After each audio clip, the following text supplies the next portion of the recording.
De esta manera damos inicio al webinar Camino al Segundo Congreso Paraguayo de Biotecnología. Tenemos como invitado al profesor Gustavo Vich, que es doctor en Ciencias Aplicadas de la subdisciplina Biotecnología, es docente de la Cátedra de Biotecnología Molecular de la Universidad Nacional de Misiones e investigador de la misma universidad. Y el día de hoy estará conversando con nosotros sobre el tema hongos entomopatógenos nativos para el desarrollo de soluciones sustentables para el agua. Bienvenido, profe.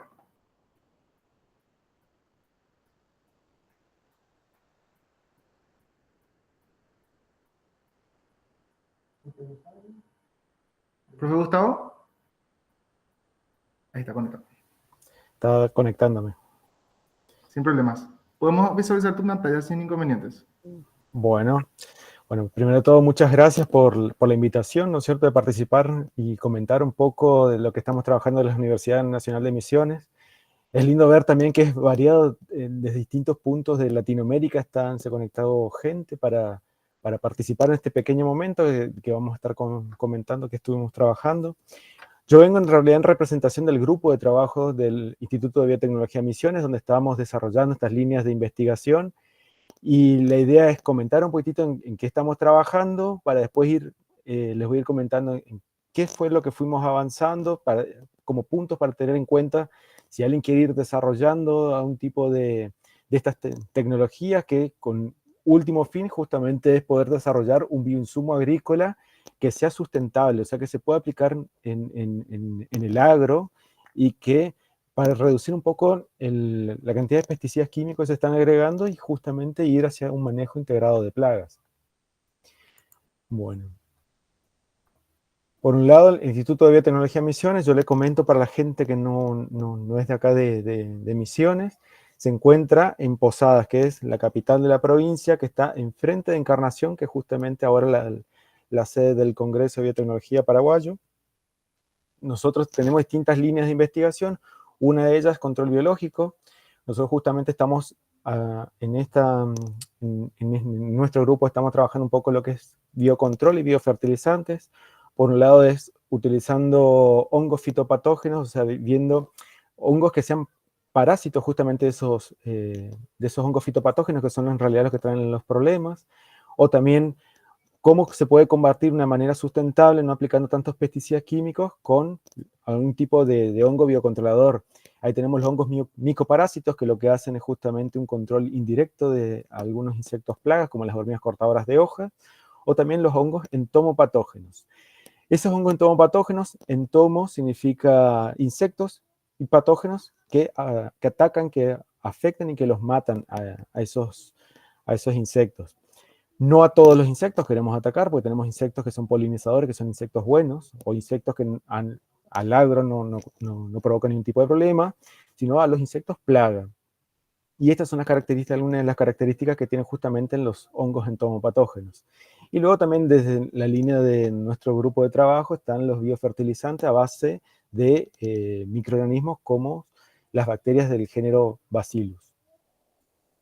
Nosotros en particular, yo en esta charla lo que les voy a comentar es lo que estamos trabajando en el uso de hongos entomopatógenos. Bueno, la provincia de Misiones, al igual que nuestros compañeros de Itapúa, tiene muy fuerte su desarrollo, la parte económica es justamente en el sector agrícola y el sector forestal. Son las principales actividades económicas que tenemos tanto en el sur de Paraguay como en el norte de acá de Argentina.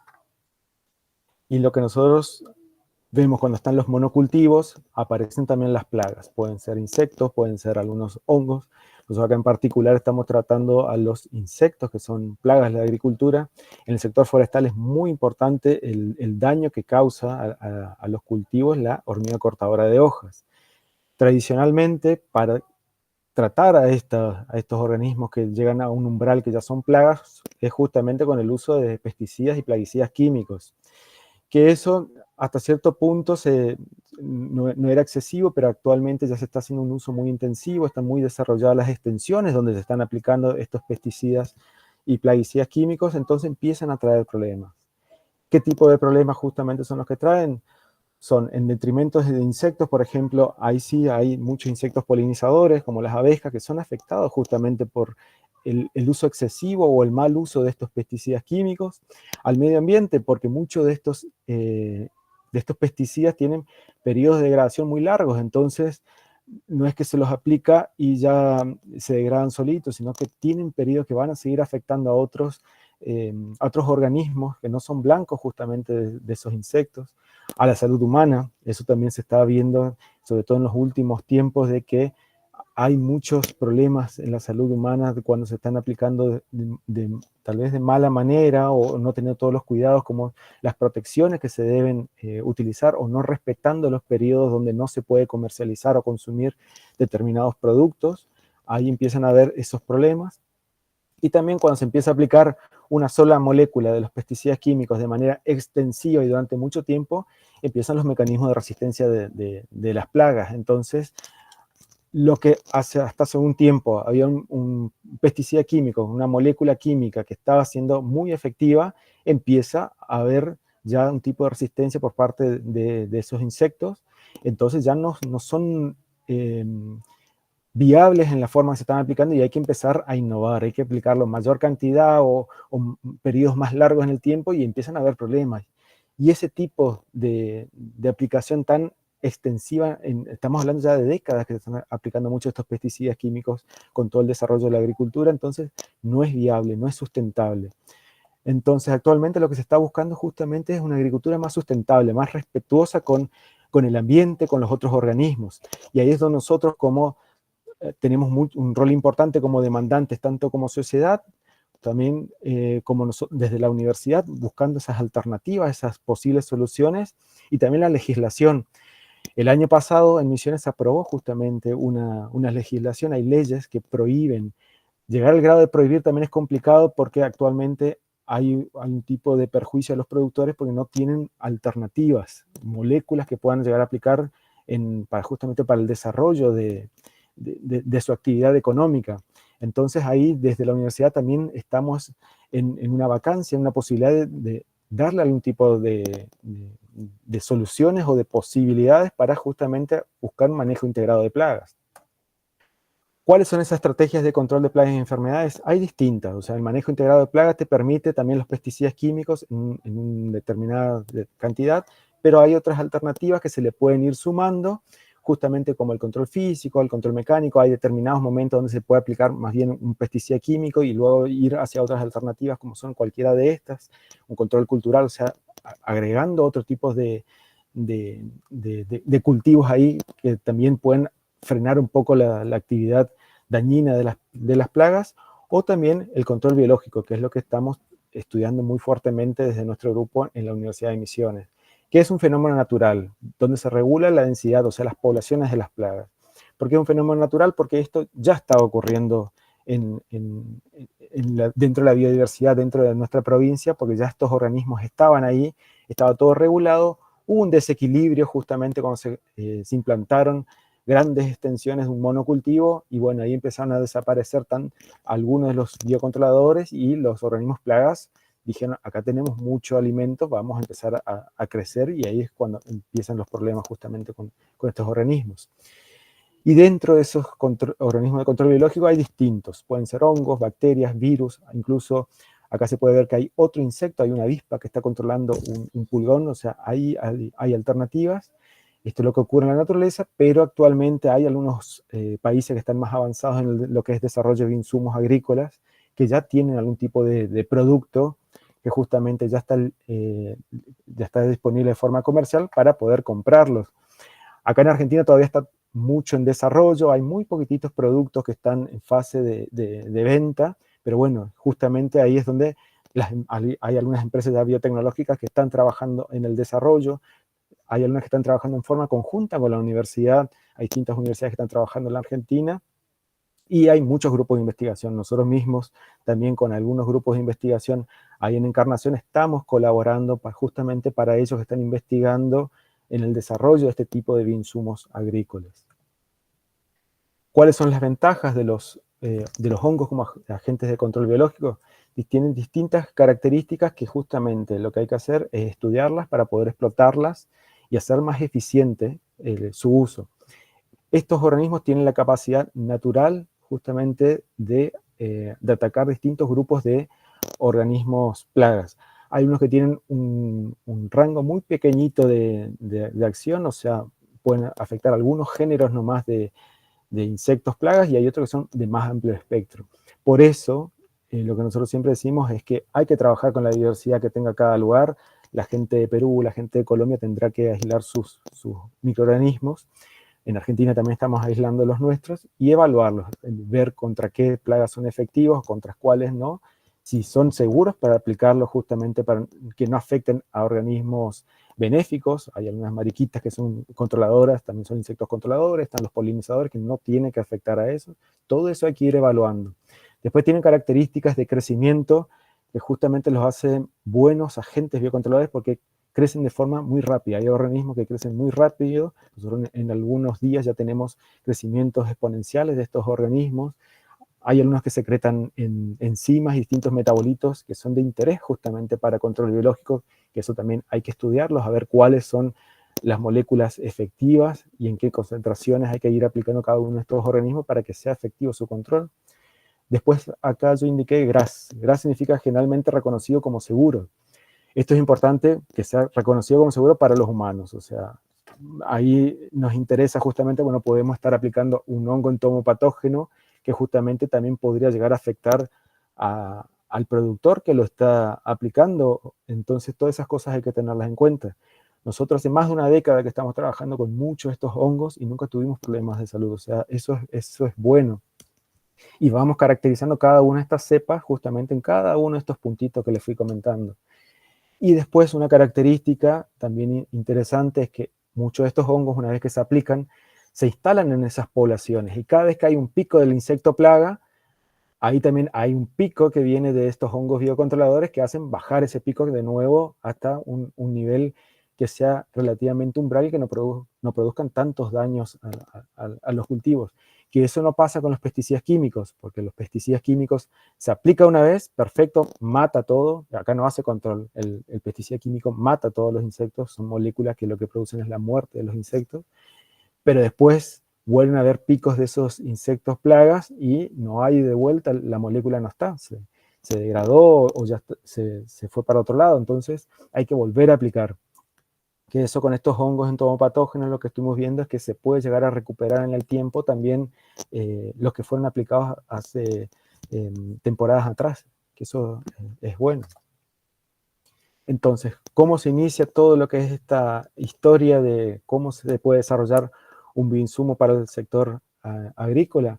Primero, la bioprospección. Hay que buscar, convenientemente conviene buscar lo que ya se tiene en la zona que estamos trabajando, porque ya están esos organismos ya están adaptados a esas condiciones climáticas, a esas condiciones del suelo, justamente hace mucho tiempo, entonces no estamos innovando nada de eso. Además, por legislación conviene también, porque entonces no estamos agregando ningún organismo exótico que podría llegar a desencadenar otro tipo de problema. Entonces, todas estas características van sumando para poder desarrollar algún tipo de producto o bioformulado que sea sustentable, o sea, es algo que podemos producirlo nosotros mismos, con distintos niveles de tecnología, porque no es lo mismo la tecnología que pueda tener un pequeño productor, una universidad o una empresa grande, pero hay que ir haciendo esas adaptaciones, que es lo que yo le quiero comentar justamente con esta charla, y adaptar la tecnología a lo que se pueda, ¿no es cierto? Entonces hay que ir a buscar, nosotros fuimos a buscar distintos puntos de la provincia, tomamos muestras de suelo, muestras de insectos que estuvieron parasitados, también en los propios cultivos, pues muchas veces al dar vuelta a la hoja, tenemos el insecto que está parasitado y muerto, debajo de la hoja, porque ahí fue el lugar donde se buscó algo de protección el insecto después de estar parasitado, y ahí quedó. Entonces son lugares donde hay que ir a buscar. Esas muestras las llevamos hasta el laboratorio, y ahí empezamos una serie de técnicas utilizando algunos medios de cultivo. Algunos medios de cultivo son selectivos para hongos entomopatógenos. Entonces lo que se busca es recuperar justamente la cepa fúngica, el aislamiento fúngico, y para poder seguir los pasos siguientes de caracterizarlo, de identificarlo. Acá se ven, estas son plaquitas de Petri, donde ya tenemos bien crecido cada uno de esos insectos, que por las técnicas de aislamiento pudimos llegar a empezar lo que es la caracterización. Cualquier tipo de desarrollo con microorganismos, este es el primer punto, poder aislar bien la cepa. Ahí comienza toda la historia. Después viene la identificación de esos microorganismos. ¿Y por qué esto es importante? Porque así como en los distintos pesticidas químicos hay una molécula que es el principio activo, en cualquier bioformulado que se va a aplicar como bioinsumo agrícola para el control de plagas, justamente los hongos son los principios activos. Entonces hay que identificarlos, tenemos que saber con qué estamos trabajando. Ahí empezamos, microbiología clásica. Esto también nosotros estuvimos ayudando a un grupo de ahí de Encarnación, que ellos lo que estuvieron buscando en la Universidad de Itapúa es poder trabajar con sus cepas nativas. Nosotros estuvimos colaborando en lo que podíamos, y bueno, ahí también se pudo avanzar un poco bastante lindo estuvo el trabajo que ellos pudieron hacer. Nosotros tenemos los distintos hongos, que los tenemos aislados, y tenemos que empezar a mirar con el microscopio. Vemos las características. Esto también es nuestro fuerte dentro del Instituto de Biotecnología de Misiones. Es una parte que nos gusta mucho, porque estamos caracterizando toda aquella microbiota que tenemos en nuestra zona. Y eso también es una obligación que tenemos como Universidad Nacional. Utilizamos la bibliografía disponible para poder llegar a alguna aproximación de qué género o especie es. Y después algo que nos gusta mucho también es la parte molecular. Nosotros hacemos todo lo que sea la parte de extracción de ADN. Acá ustedes, si quieren hacer esta parte, pueden hacerlos con kit de extracción. Nosotros no utilizamos muchas veces kit, utilizamos protocolos de extracción que andan muy bien. Se hace la amplificación del ADN extraído de cada uno de esos organismos que son de interés biotecnológico. Y luego se hace la amplificación de aquellos códigos de barras genéticos para poder identificarlos molecularmente. Eso también nos piden cuando queremos registrar justamente algún tipo de bioinsumo que utiliza un microorganismo. Hay algunos marcadores moleculares como los ITS o los factores de elongación que son lo que se pide incluso a nivel internacional para poder hacer el registro. Se hace la secuenciación y luego eso se compara con bases de datos moleculares que son internacionales. Y ahí tenemos las primarias, las secundarias para poder tener una identificación muy certera de qué es lo que estamos trabajando. Entonces, ¿cómo seguimos ahí? Y bueno, ahí nosotros ya tuvimos, hay algunos ejemplos que nosotros tenemos bien aislados y caracterizados, de Metarrhizium, Boveria, Isaria. Cada uno de estos tiene rangos también de insectos que afectan y insectos que no. Metarrhizium, por ejemplo, está muy indicado también según la forma como se lo aplique, para aquellos insectos plagas que están en el suelo, o sea, los que tengan algún tipo de fase larvaria que están en el suelo, que no afecta tanto a la parte aérea de la planta, pero sí a la parte del suelo, que por ahí con algún tipo de molécula química es difícil de llegar. Con estos hongos sí se puede llegar. Boveria es un hongo que es de amplio espectro, que también se aplica muy bien en todo lo que es la parte aérea de las plantas o de los árboles. Y Saria es un hongo entomopatógeno que afecta a insectos que también son rastreros, están subterráneos. Entonces esos son los distintos organismos con los que se puede trabajar. Estos son los más conocidos, pero hay otros. Una vez que se tiene bien caracterizado y bien aislado, lo que parte fundamental, ingresarlas a un cepario, o sea, poder conservar eso que ya se tiene identificado y bien caracterizado, poder resguardarlo, porque a partir del cepario es después donde vamos a multiplicarlo para poder aplicarlo. Entonces, empezamos a lo que es caracterizarlo, o sea, empezamos a probarlo contra insectos que son de interés, como las hormigas cortadoras de hojas, que esto todo lo hicimos en el laboratorio, esto nos gusta, esto se hace, como somos una universidad nacional, también nosotros lo hacemos como parte de muchas tesis de grado, tesis de posgrado, se hacen todas estas caracterizaciones, que después eso es lo que se busca también, es poder tener bien identificado y saber qué capacidad tiene cada una de esos hongos entomopatógenos. Esto es tal cual. Acá se ve una hormiga que está súper parasitada por un honguito blanco. Esto es Boveria, eso que se ve como un algodoncito blanco es Boveria. Entonces lo analizamos con programas estadísticos. Entonces ya tenemos bien caracterizado. Y después de esto lo que viene son, por supuesto, los papers, o sea, las publicaciones, porque esto a la parte científica nos interesa también desde la universidad tener bien caracterizado cómo es. Acá, por ejemplo, tenemos el porcentaje de mortalidad en el eje de las Y, de cómo fue matando cada uno de esos hongos entomopatógenos a los insectos con respecto al tiempo. Y acá lo que queremos buscar justamente en un periodo corto de tiempo, ver cómo puede llegar a matar ese hongo entomopatógeno.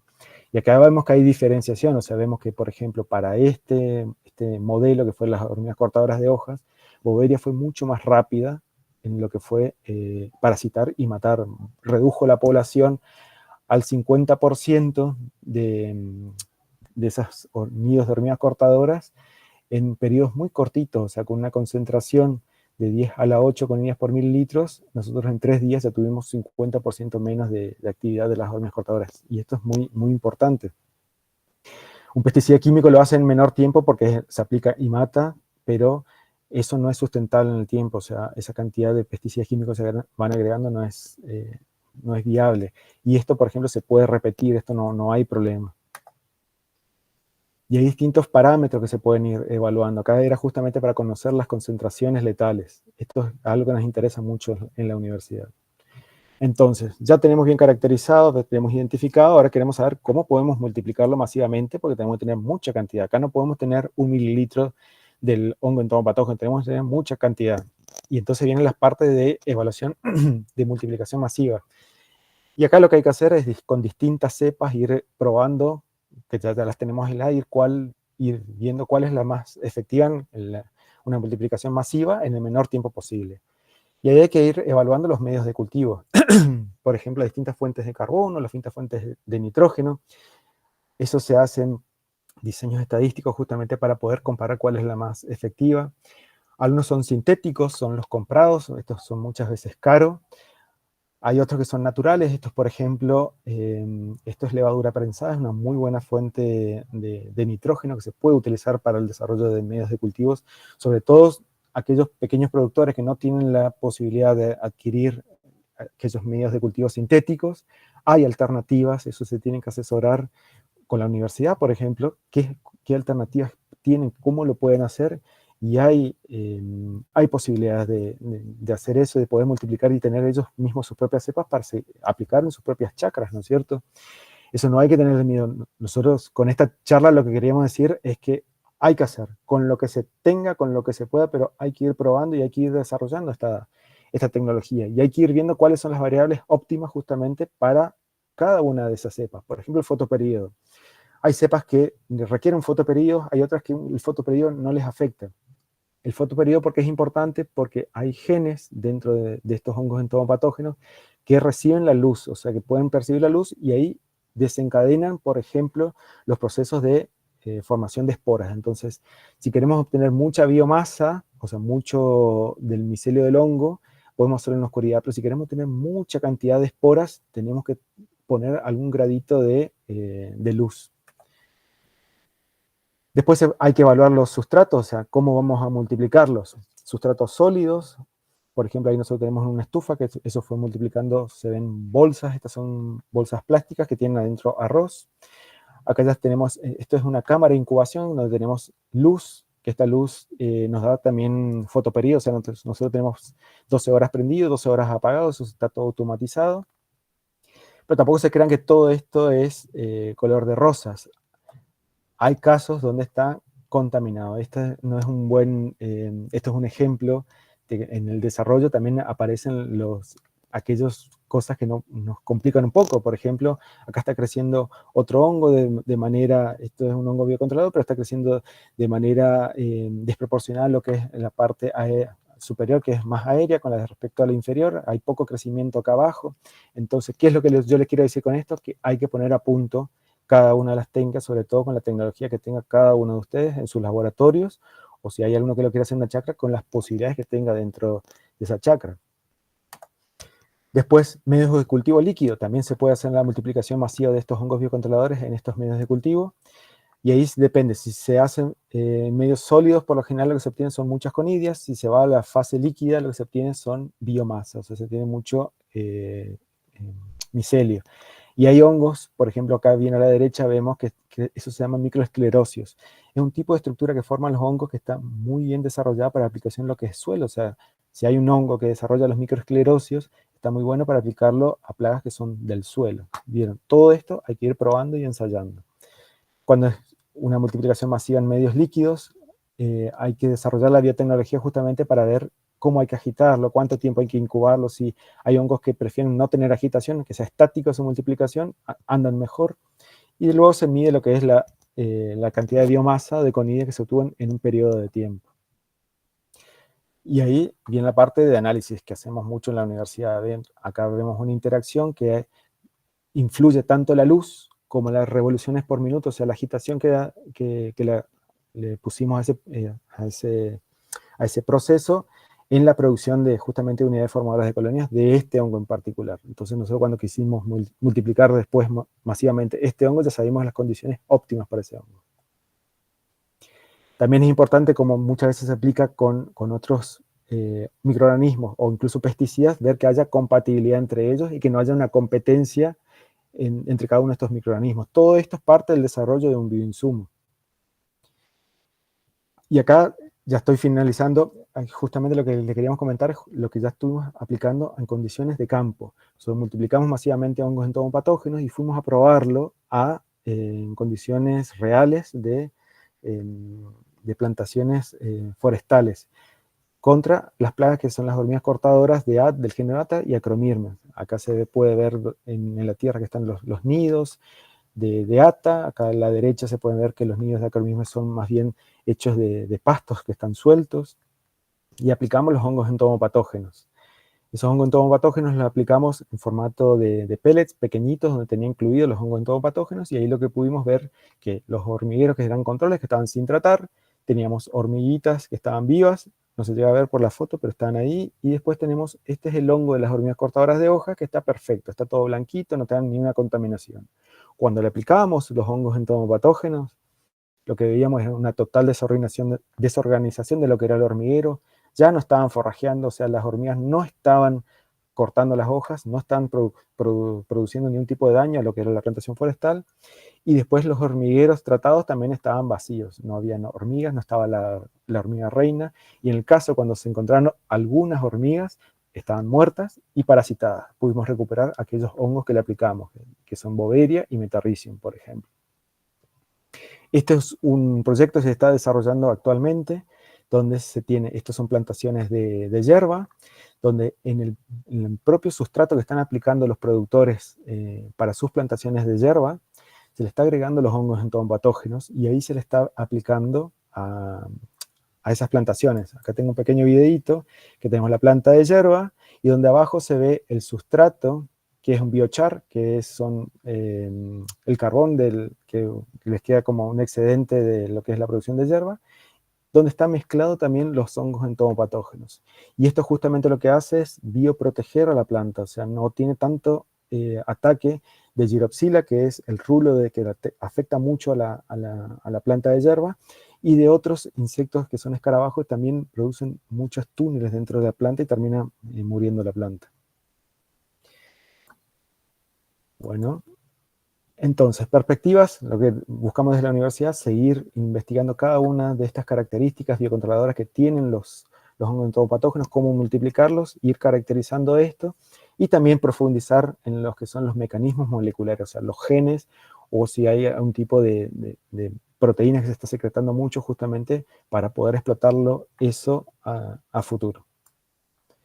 Bueno, muchas gracias. Yo lo que le quiero como corolario de toda esta presentación es que investiguen desde la universidad, busquen justamente sus hongos entomopatógenos, caracterícenlos. Si necesitan un tipo de ayuda también se pueden comunicar con nosotros. Ahí están nuestros medios de comunicación. Ahí abajo también está el Instagram del grupo, o sea, colaboraciones podemos hacer. Y después quedo yo atento por si hay una pregunta cuando finalicen las presentaciones. Muchas gracias. Muchas gracias, profe Gustavo. Muy interesante la ponencia. Así como mencionaste, las preguntas van a ser al final de ambas disertaciones. Así que les espero a los participantes a morar un poquito, a escuchar a la profe Nubia Higuera y después finalmente vamos a tener ese espacio de preguntas y respuestas.